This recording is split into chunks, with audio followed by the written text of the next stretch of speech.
So,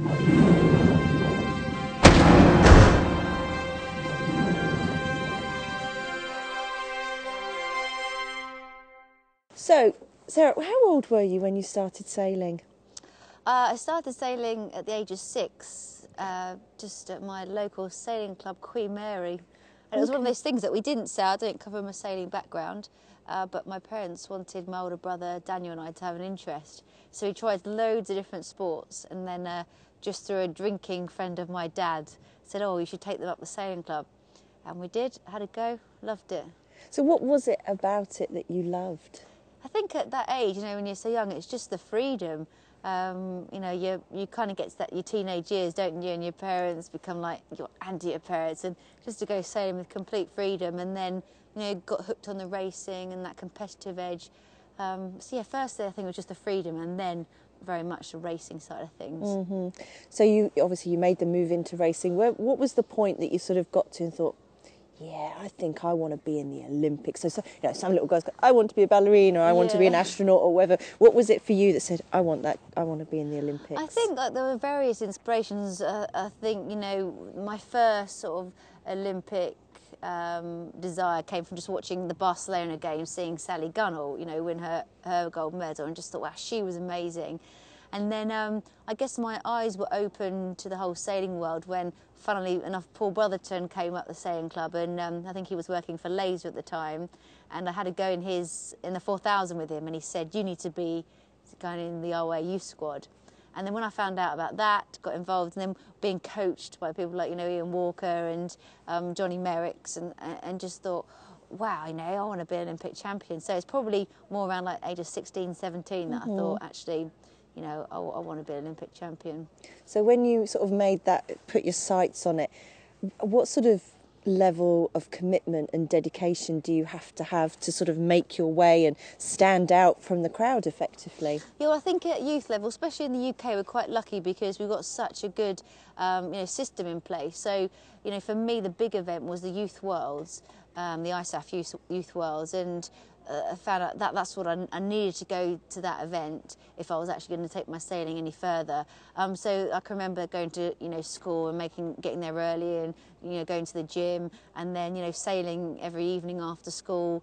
Lots of gym work, lots of sailing, and at the weekend some real quality racing. And I managed to get to Youth Worlds, and from there really was then, do I carry on sailing, or do I go to college or university? For me, it was an easy decision just to carry on sailing. Fantastic. So, how many Olympics have you now been to? Well, I've been in Sydney. I was lucky enough to go there with Shirley as her training partner, and also there to support Nick, my husband, and then competed in Athens and then Beijing, and now here we are. Unfortunately, not competing, but very much part of the games. So how do those sort of games compare in your mind when you look back, sort of from being there as a training partner to then competing very successfully and getting 2 golds at the next 2 Olympics? Yeah, well, Sydney was an amazing opportunity, and I hope some of our younger sailors at this Games will kind of go through the same experience that I had, in the fact that I was there as a tuning partner, kind of shared Shirley's journey, which taught me actually how much is involved to be an Olympic champion. Saw her along with fellow teammates on the podium winning their golds, hugely motivational and inspirational, and realising how much work is involved.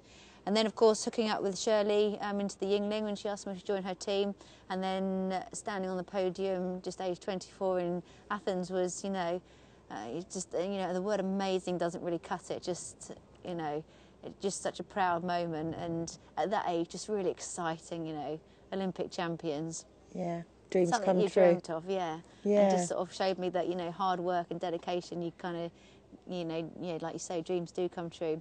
And then Beijing, moved to the back of the boat to helm the campaign there, and that was a different feeling for me on the podium. Yes, it was good fun still, but just a massive relief. And we were a really united team. I'd say a really strong team. but ultimately in sailing someone has to take responsibility, and as the helm of the boat that was my job. So I kind of felt that extra, you know, pressure that I maybe didn't feel so much in Athens. So yeah, just a feeling of, again, extreme proud, you know, very proud, but yeah, just relieved. Is it a kind of feeling that you've got the gold, you step off the pony and go, I think I need to have a sleep now? Yeah, do you know, it's the only time when you win these medals, it's the only time for me that in a 4-year cycle you can actually chill out. You know, that thing that's constantly making you, you know, go to the gym, making you push all the technical projects on, you know, making you do all the things you need to do to be great, that just goes away, and that's nice. Give yourself a bit of a break. Lovely. So can you, sort of thinking back to the first games that you went to compete, how did you feel when you got the phone call, you were told, yeah, you're the team, you're going to represent? How can you remember how you felt? Well, do you know, in the UK, there's a reason why we're the best sailing nation. That's because we've got such depth in all the classes. And so, you know, our trials at the time was the World Championships. And, you know, we beat our competitors. So I guess it was that moment that we knew that we were going.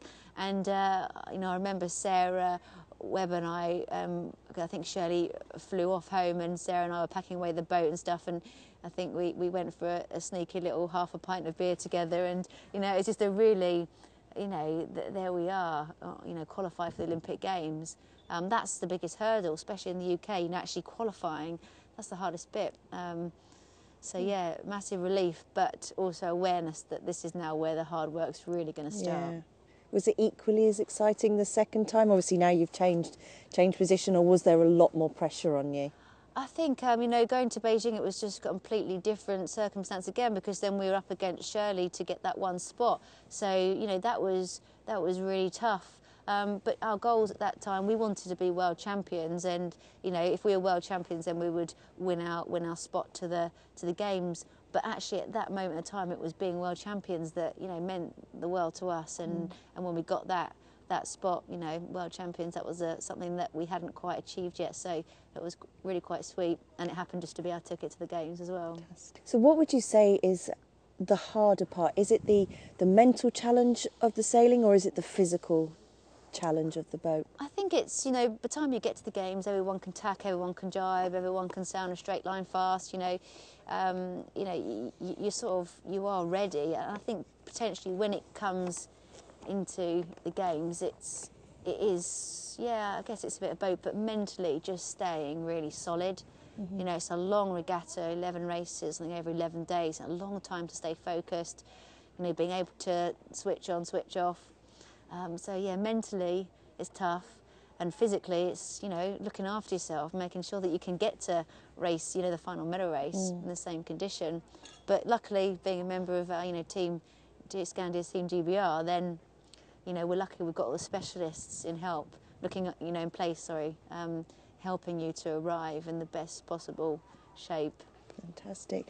So of the games that you've been to, are there any sort of, apart from obviously that moment up on the podium, are there any real sort of standout moments, or any things from behind the scenes that you can tell us about?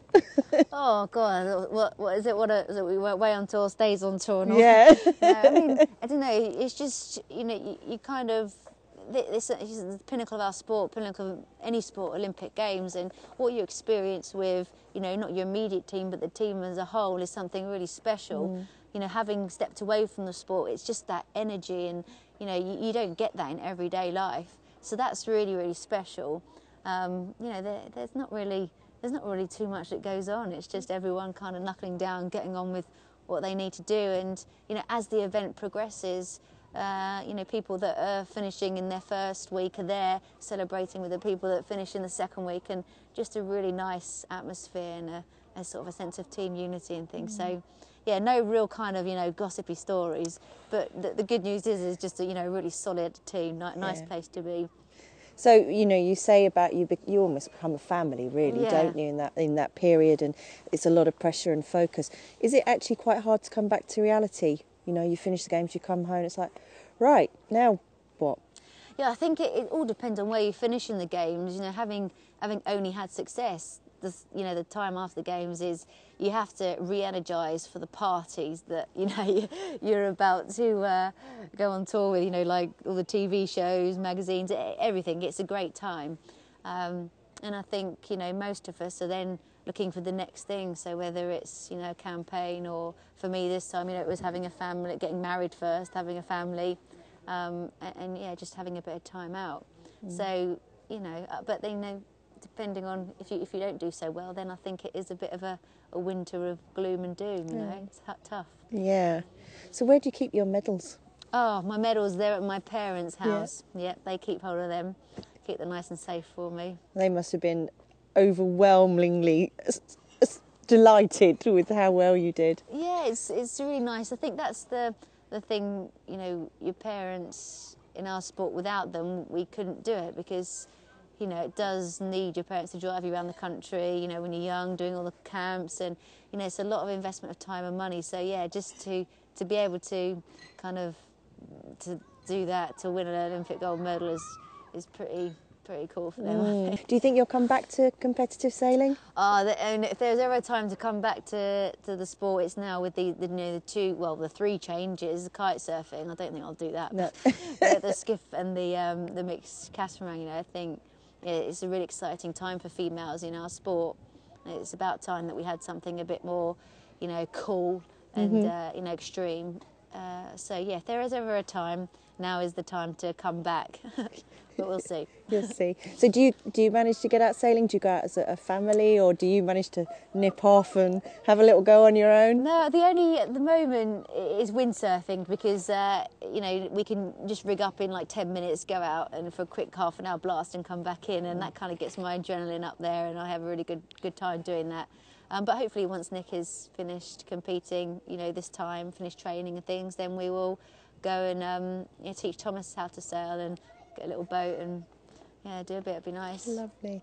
I must ask, when you're out sailing and say you're out sailing at your club or something like that, do you find that everyone's sort of trying to, I'm going to beat her, is everyone in competition with you all the time? Well, yeah, it is a bit like that, and crikey, if you let them beat you, then you do know about it for a long time. So what would you say it is what are the sort of qualities that make an Olympic sailor? What gives you that determination and sort of drive? I think that the biggest thing, you know, is having a goal, and you know, and just to be really driven towards that goal. We're quite lucky in our sport that technically it's pretty complex, so you can make it complicated. And on the water, you know, our thing was to keep it simple. But you know, there's lots of factors, there's lots of things to keep you engaged and keep you kind of interacted. And just for me, you know, it's that just really pushing all the boundaries, to constantly trying to be faster and better at what you do.